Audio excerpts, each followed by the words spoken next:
Hi everyone. ரொம்ப நாள் ஆயிடுச்சு நான் வீடியோ போட்டு. ஸோ இன்றைக்கி ஒரு ஸ்பெஷலான வீடியோவோட தான் வந்திருக்கேன். இன்றைக்கி வந்து நம்ம விப்டு க்ரீம் சோப் பண்ண போகிறோம். ஸ்ட்ரெயிட்டாக நம்ம வீடியோக்குள்ளே போயிடலாம். ஸோ இது என்னோடய ஃபார்முலேஷன் புக்கு. இதில் வந்து நான் உங்களுக்கு ஆஸ் யூஷுவல் உங்களுக்கு நான் ஃபார்முலேஷன் அண்ட் வெயிட் நான் இன்றைக்கி பண்ண போகிறது நான் போடுறேன். ஸோ இன்றைக்கி வந்து நம்ம 300 grams of whipped cream soap நம்ம பண்ண போகிறோம். ஸோ அதுக்கு வந்துட்டு நான் மெயினாக சர்ஃபெக்டன்ஸ் வந்து நான் 2 எடுத்திருக்கேன். ஒரு ப்ரைமரி சர்ஃபெக்டன்ட் அண்ட் ஒரு செகண்டரி சர்ஃபெக்டன்ட் நம்மளுக்கு வேணும் இல்லையா. ஸோ அதுக்கு வந்துட்டு கோகோ பீட்டைன் அண்ட் SCI எடுத்திருக்கேன். ஸோ SCI பற்றி நான் உங்களுக்கு ஆல்ரெடி சொல்லியிருப்பேன்னு நினைக்கிறேன். SCI வந்து என்னென்னா ஒரு ரொம்ப ஜென்டிலான ஒரு சர்ஃபெக்டன்ட் ப்ளஸ் அதை வந்து பேபி ஃபோமுன்னு கூட சொல்லுவாங்க. லைக் அதை வந்து ஒரு சின்ன குழந்தைங்களுக்கு கூட யூஸ் பண்ணலாம். ஸோ அந்தளவுக்கு சேஃபானது, பட் அது எஃபெக்டிவாக இருக்கும். க்ளீன் பண்ணுறதுக்கு அது வந்து எஃபெக்டிவாக இருக்கும். ஸோ அந்த மாதிரி ஒரு சர்ஃபெக்டன்ட் தான் இன்றைக்கி நம்ம யூஸ் பண்ண போகிறோம்.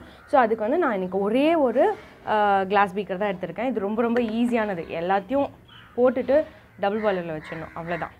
வேறு ஒன்றுமே கிடையாது, ரொம்ப சிம்பிள். ஸோ வாங்க ஃபர்ஸ்ட்டு வந்து நான் வந்து டிஸ்டில் வாட்டர் வந்து உங்களுக்கு நான் வந்து 20% எடுத்திருக்கேன். இன்றைக்கி வந்து நம்ம 300 grams of whipped cream soap நம்ம பண்ண போகிறோம். ஸோ அதுக்கு வந்துட்டு நான் 60 grams ஆஃப் டிஸ்டில் வாட்டர் நான் எடுத்திருக்கேன். இந்த கிளாஸ் பீக்கர் வந்து நான் ஸ்டெரிலைஸ் பண்ணிவிட்டேன், அதாவது ஸ்ப்ரே பண்ணிவிட்டு ஆல்கஹால் 99% ரப்பிங் ஆல்கஹால் வச்சு ஸ்ப்ரே பண்ணிவிட்டேன். ஸோ இதில் வந்துட்டு நான் டிஸ்டில் வாட்டர் ஆட் பண்ணுறேன். So 60 grams of distil water. So 60 grams of distil water வந்து நான் ஆட் பண்ணிவிட்டேன். நெக்ஸ்ட்டு வந்து கிளிசரின் ஆட் பண்ண போகிறேன் நான். ஸோ கிளிசரின் வந்து 69 grams, அதாவது 23%. Okay, 69 grams.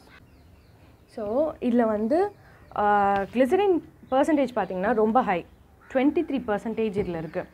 ஸோ இது வந்து லைக் இதில் நீங்கள் என்ன ப்ராடக்ட்ஸ் இதில் நீங்கள் பண்ணாலுமே உங்களுக்கு வந்து அவ்வளோ மாய்ஸ்சரைஸ்டாக இருக்கும். இது வந்து ரொம்ப வின்டர் டைமில் ஒரு கரெக்டான ஒரு பாடி சோப் இது உங்களுக்கு. ஸோ இது வந்து நம்ம குளிச்சுட்டு வந்தோடனே நம்ம ஸ்கின்லாம் ட்ரையாக இருக்கும் இல்லையா, ஸோ அந்த மாதிரி ஆகாது. ஸோ இது வந்து ஏன்னா கிளிசரின் வந்து 23% இதில் இருக்குது.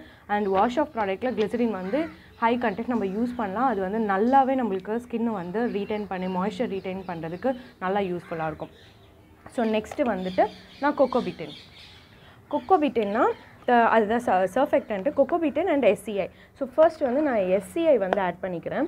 ஸோ SCI பவுடர் வந்து நம்ம ஆட் பண்ணும்போது கண்டிப்பாக ஒரு மாஸ்க்கு போட்டுக்கணும். என்கிட்ட டஸ்க் மாஸ்க் இல்லை, ஸோ அதனால் நான் ரெகுலர் மாஸ்க் நான் போட்டுக்கிறேன். உங்கள்கிட்ட டஸ்க் மாஸ்க் இருந்துச்சு அப்படின்னா அது நீங்கள் போட்டுக்கலாம். So SCI powder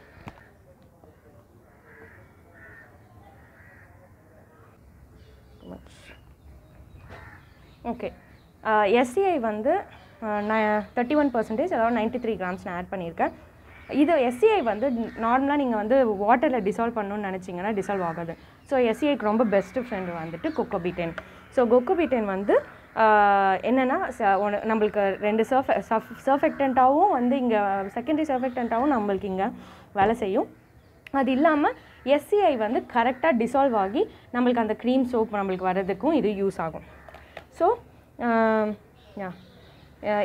cocoa betaine வந்து 20%, அதாவது 60 grams நம்ம ஆட் பண்ண போகிறோம்.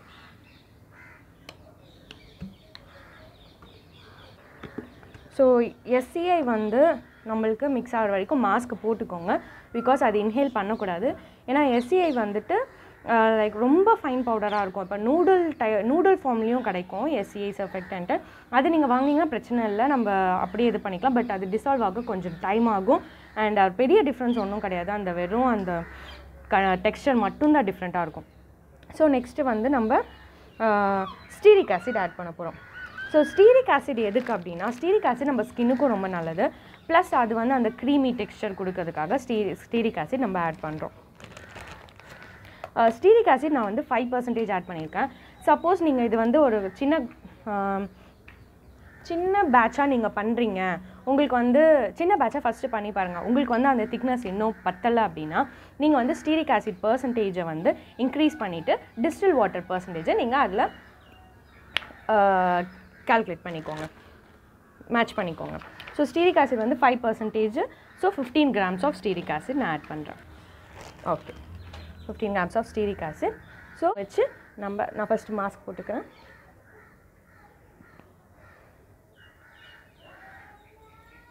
ஸோ இதை வந்து நான் மிக்ஸ் பண்ணுறேன். ஸோ இதை வந்துட்டு நான் நல்லா மிக்ஸ் பண்ணிட்டேன். ஸோ இப்போ வந்து நான் இது டபுள் பாய்லர் மெத்தடில் வச்சுருக்கேன். இது வந்து நல்லா மெல்ட் ஆகட்டும். ஸோ இங்கே பார்த்தீங்கன்னா இது வந்து கம்ப்ளீட்டாக எல்லாமே மிக்ஸ் ஆகிடுச்சு, மெல்ட் ஆகிடுச்சு. இதில் வந்து சங்க்ஸ் எதுவுமே இருக்கக்கூடாது. அந்த SCA பவுடர்லாம் கம்ப்ளீட்டாக மெல்ட் ஆகணும். இதுக்கு வந்து எனக்கு ஆக்சுவலி இந்த மாதிரி இது வரத்துக்கு வந்து ஒரு 10 minutes ஆச்சு. இதே நீங்கள் பெரிய பேட்ச் பண்ணுறீங்கன்னா 20 minutes, half an hour கூட ஆகலாம். ஸோ வந்து இது கம்ப்ளீட்டாக நல்லா மிக்ஸ் ஆகட்டும். மிக்ஸ் ஆனதுக்கப்புறமா இதை வந்து நம்ம என்ன பண்ணுவோன்னா எடுத்து வெளியில் வச்சுட்டு கொஞ்சம் ரெகுலர் நார்மல் டெம்பரேச்சர் வர வரைக்கும், அதாவது 45 degree கீழே வந்ததுக்கப்புறமா நம்ம ப்ரிசர்வேட்டிவ் ஆட் பண்ணி அப்படியே வச்சுருவோம். அவ்வளோதான். இது வந்து க்ரீம் சோப் ரெடி ஆகிடும். அதுக்கப்புறமா அது திக்கானதுக்கப்புறமா நம்ம ஹேண்ட் மிக்சரில் நம்ம விப்டு க்ரீம் சோப்பை மிக்ஸ் பண்ணி அதை ஃப்ளஃபியாக ஆக்கி நம்ம யூஸ் பண்ணிப்போம் ஸ்க்ரப்புக்கும் சோப்புக்கும். கம்ப்ளீட்டாக மெல்ட் ஆகிடுச்சு. இதை எடுத்து நான் வச்சுட்டு கூல் டவுன் ஃபேஸில் நான் வந்து ப்ரிசர்வேட்டிவ் ஆட் பண்ண போகிறேன். சப்போஸ் நீங்கள் வந்து இதுதான் பண்ண போகிறீங்கன்னு உங்களுக்கு தெரியும் அப்படின்னா கூல் டவுன் ஃபேஸ்லேயே நீங்கள் வந்து கலர் அண்ட் ஃப்ராக்ரன்ஸ் வந்து ஆட் பண்ணிடலாம். அப்படி இல்லைன்னா கலர் வந்து இந்த பாயில் பண்ணும்போது முன்னாடியே நீங்கள் ஆட் பண்ணிவிட்டு அதுக்கப்புறம் திக்கானோடனே உங்களுக்கு யூஸ்ஃபுல்லாக இருக்கும். ஸோ வந்து நான் எடுத்து வெளியில் வச்சிடுறேன்.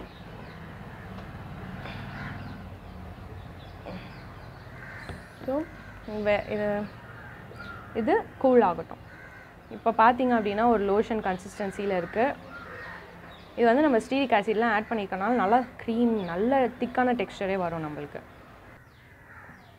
ஓகே, ஸோ இது வந்து கூல் ஆகிடுச்சு. நான் வந்து ப்ரிசர்வேட்டிவ் ஆட் பண்ண போகிறேன். ப்ரிசர்வேட்டிவ் வந்து 1%. ஸோ நான் வந்து 3 grams வந்து நான் ஆட் பண்ண போகிறேன். இது வந்து நான் ஏன் 1%னா இது வந்து நான் பாடி ஸ்க்ரப்ஸுக்கும் நான் வந்து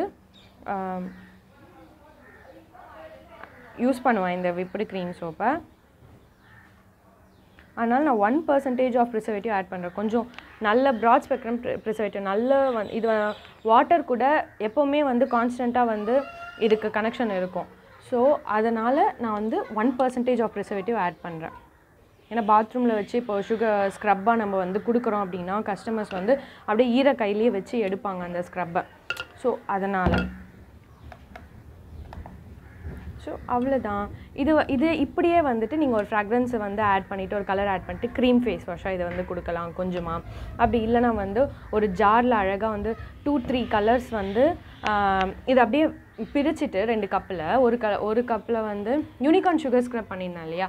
ஸோ அதுவும் இந்த மாதிரி தான். அந்த மாதிரி வந்து டிஃப்ரெண்ட் கலர்ஸில் வந்து நான் உங்களுக்கு அந்த மாதிரி பேக் பண்ணி கொடுக்கலாம். அதுக்கப்புறம் இதுலேயே வந்து ஃபில்டர் காஃபி பவுடர் இருக்கு இல்லையா. இன்ஸ்டன்ட் காஃபி பவுடர் ஆட் பண்ணக்கூடாது. ஃபில்டர் காஃபி பவுடர் வந்து ஆட் பண்ணிட்டோம் அப்படின்னா காஃபி ஸ்க்ரப் ரெடி. அதுக்கப்புறமா வந்து லைக் என்னென்ன ஸ்க்ரப்பிங் இது இருக்குது, வால்நட் ஷெல் பவுடர் ஆட் பண்ணோன்னா அதுவும் வந்து நல்ல ஸ்க்ரப்புக்கு வந்து ரொம்ப நல்லது.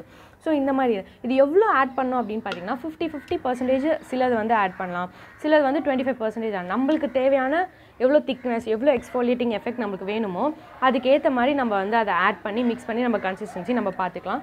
இது வந்து நல்ல கிளென்சிங் எஃபெக்ட் கொடுக்கும், நல்ல ஃபோம் கொடுக்கும். SCA and coco betaine and glycerin நிறையா இருக்கிறதுனால எவ்வளோ என்ன ஸ்க்ரப் பண்ணாலும் என்ன இது பண்ணாலும் நம்ம ஸ்கின் வந்து ட்ரை ஆகாது. அதுதான் இந்த ஒரு க்ரீம் சோப்போட ஒரு ஸ்பெஷாலிட்டியே. கிளிசரின் அண்ட் வாட்டர் இல்லாமல் கூட பண்ணலாம் சுகர் ஸ்க்ரப் பண்ணுறதுக்கு. அதை நான் இன்னொரு வீடியோவில் கண்டிப்பாக போடுறேன். ஸோ அவ்வளோதான், பாய் பாய். ஸோ இன்னும் மிச்சம் இருக்குது. நான் வந்து உங்களுக்கு இதை வச்சு எப்படி வந்து ஒரு ஸ்க்ரப் பண்ணுறது அப்படின்றது இன்னொரு வீடியோவில் நான் நெக்ஸ்ட் வீடியோவில் நான் போடுறேன். நாளைக்கு இது வந்து கூல் ஆனதுக்கப்புறமா நாளைக்கு இதே க்ரீம் சோப்பை வச்சு நான் பண்ணுறேன். ஸோ நீங்கள் பார்க்கலாம். பாய். ஸோ இது வந்து நெக்ஸ்ட் டே. ஸோ நான் இந்த மாதிரி கிளிங் ரேப் போட்டு வச்சுட்டேன் கூல் ஆனதுக்கப்புறமா. இப்போ பாருங்கள் இது எவ்வளோ திக்காக இருக்குன்னு. ஏன்னா ஸ்டீரிக் ஆசிட் நம்ம ஆட் பண்ணனால நல்லா திக்காக இருக்குது. இதை வந்து நம்ம ஹேண்ட் மிக்சர் நல்லா பிளெண்ட் பண்ணிவிட்டு ஹேண்ட் மிக்ஸ் பண்ணிகிட்டே இருந்தோம் அப்படின்னா நல்லா டபுள் சைஸ் ஆகி நல்லா ஃப்ளஃபியாக இருக்கும். பைப்பிங் கன்சிஸ்டன்சிக்கு சூப்பராக இருக்கும். இங்கே சூப்பராக இருக்குது பாருங்கள். இப்போ நான் ஹேண்ட் மிக்சரில் நல்லா வந்து இப்போது மிக்ஸ் பண்ண போகிறேன். இது வந்து டிபெண்ட்ஸ். இப்போ நிறைய நீங்கள் வந்து ஒரு ஹைட் கம்மியாக இருக்க பாத்திரத்தில் வச்சுட்டு நீங்கள் நல்லா பிளெண்ட் பண்ணிங்க அப்படின்னா நல்லா ஃப்ளஃபியாக வந்துடும். நம்ம எக்கு வந்து பிளெண்ட் பண்ணிகிட்டே இருந்தோம்னா நல்லா ஒரு ஃப்ளஃபி கன்சிஸ்டன்சி வரும் இல்லையா, க்ரீம் பட்டர் க்ரீம்லாம் பண்ணுவோம் இல்லையா, ஸோ அந்த கன்சிஸ்டன்சி நல்லா வரும் உங்களுக்கு. இப்போ பாருங்கள், இது நல்ல ஏரி டெக்ஸ்சர், நல்லா சாஃப்டாக வந்துருச்சு. இப்போ கிளிசரின் இருக்கிறதுனால அந்த ஷைனே டிஃப்ரெண்ட்டாக இருக்கும் உங்களுக்கு. கிளிசரின் கண்டென்ட் நிறையா இருக்கிறதுனால சில்கி ஷைன் வரும் உங்களுக்கு. இது வந்து நான் இப்போ வந்து ஸ்க்ரப்பு நான் உங்களுக்கு வால்நட் ஷெல் பவுடர் ஸ்க்ரப் எப்படி பண்ணுறதுன்னு நான் காட்ட போகிறேன். இதுலேருந்து கொஞ்சம் நான் எடுத்துக்கிட்டேன். திரும்ப வந்து ஒரு சின்ன பிளெண்டர் என்கிட்ட இருக்குது. அதில் வந்து கொஞ்சம் திரும்ப வந்து ஒரு வாட்டி பிளெண்ட் பண்ணிக்க போகிறேன். ஏன்னா அது ஹைட் அதிகமாக இருந்ததுனால என்னால் அதை இன்னும் சரியாக வந்து இன்னும் ஃப்ளஃபியாக பண்ண முடியல. ஸோ திரும்ப இதில் வந்து ஒரு வாட்டி நல்லா பிளெண்ட் பண்ணிவிட்டு அதுக்கப்புறமா வந்து இது இன்னும் நல்லா டெக்ஸ்சர் நல்லா மாறினதுக்கப்புறமா இன்னும் லைட் ஆனதுக்கப்புறமா நான் வந்து ஃப்ராக்ரன்ஸ் ஆயில், அதுக்கப்புறமா வந்துட்டு வால்நட் ஷெல் பவுடர் நான் ஆட் பண்ண போகிறேன். இது வந்து ஃப்ராக்ரன்ஸ் ஆயில். நீங்கள் வந்து எசென்ஷியல் ஆயில் ஏதாச்சும் உங்கள் இஷ்டம், அது கூட நீங்கள் ஆட் பண்ணிக்கலாம். ஆட் பண்ணிவிட்டு நல்லா திரும்ப மிக்ஸ் பண்ணிவிட்டு அதுக்கப்புறமா வால்நட் ஷெல் பவுடர். நான் வச்சுருக்க வால்நட் ஷெல் பவுடர் வந்து fine grind walnut shell powder. நீங்கள் வந்து course grind walnut shell powder கூட யூஸ் பண்ணலாம். ஃபைன் கிரைண்ட் என்னென்னா வந்து ஸ்கின்னுக்கு வந்து ரேஷஸ் வராது, கொஞ்சம் சாஃப்டாகவும் இருக்கும், பட் எஃபெக்டிவாக இருக்கும். ஸோ நான் வந்து இந்த வால்நட் ஷெல் பவுடர் இன்றைக்கி ஆட் பண்ணுறேன். பார்த்திங்கன்னா ரொம்ப ஃபைனாக இருக்கும், பட் நல்ல ஸ்க்ரப்பிங் எஃபெக்ட் நல்லாயிருக்கும் இதில். இது வந்து உங்ககிட்ட வால்நட் ஷெல் பவுடர் இல்லைன்னா அப்படின்னா ஃபில்டர் காஃபி பவுடர் இருக்கும் இல்லையா, அது நீங்கள் ஆட் பண்ணலாம். நல்லா மிக்ஸ் பண்ணிவிட்டு பேக் பண்ணிடணும். ஸோ இது வந்து வெறும் க்ரீம் சோப் மட்டும், அதாவது விப்டு க்ரீம் சோப் மட்டும். என்னோடய பைப்பிங் ஸ்கில் ரொம்ப ரொம்ப பேடாக இருக்கும், சாரி. ஸோ பார்த்தீங்கன்னா அது உங்களுக்கு அந்த கன்சிஸ்டன்சி காட்டுறதுக்காக தான். ஃபஸ்ட்டு எவ்வளோ திக்காக இருந்துச்சு, அது நல்லா ஹேண்ட் மிக்சரில் போட்டு நல்லா ஃப்ளஃபியாக ஆக்குனதுக்கப்புறமா எப்படி இருக்குன்னு உங்களுக்கு காட்டணுன்றதுக்காக தான் நான் உங்களுக்கு பைப்பிங் பேக்கில் போட்டு பண்ணிகிட்ருக்கேன். ஸோ அதான் எவ்வளோ சாஃப்டாக இருக்குது பாருங்கள். ஸோ இந்த வீடியோ உங்களுக்கு பிடிச்சிருந்துச்சுன்னா லைக் பண்ணுங்கள், ஷேர் பண்ணுங்கள், கண்டிப்பாக சப்ஸ்கிரைப் பண்ணுங்கள். இதே மாதிரி நிறைய வீடியோ பார்க்கணுன்னா. Thank you so much.